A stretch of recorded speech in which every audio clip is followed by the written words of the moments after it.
कुरुक्षेत्र के मध्य श्री कृष्ण ने अर्जुन को प्रकृति के गहरे रहस्य समझाने आरंभ किए।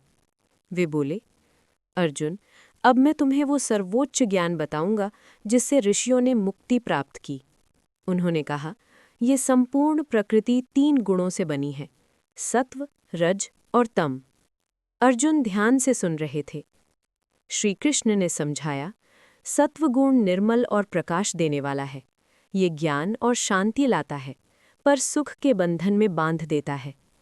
रजगुण कर्म और इच्छाओं से भरा है। ये मनुष्य को निरंतर क्रिया में लगाए रखता है और फल की आसक्ति में बांधता है। तमगुण अज्ञान और आलस्य से उत्पन्न होता है। ये भ्रम, निद्रा और जड़ता लाता है।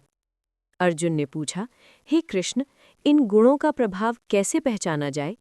श्री कृष्ण बोले, जब ज्ञान और प्रकाश बढ़े, समझो सत्व प्रभावी है। जब लोभ और अस्थिरता बढ़े, रज सक्रिय है। और जब आलस्य और भ्रम बढ़े, तम हावी है। उन्होंने आगे कहा, मृत्यु के समय सत्व प्रधान व्यक्ति उच्च लोकों को प्राप्त करता है।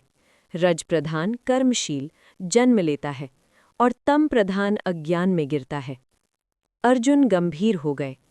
श्री कृष्ण ने मुक्ति का मार्ग बताया। जो मनुष्य इन तीनों गुणों को समझकर उनसे ऊपर उठ जाता है, वो जन्म मरण से मुक्त हो जाता है।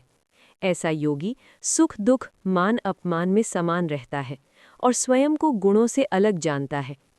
अंत में श्री कृष्ण बोले, जो अविचल भक्ति से मेरी शरण आता है, वो इन गुणों से परे होकर परम सत्य को प्राप्त करता है।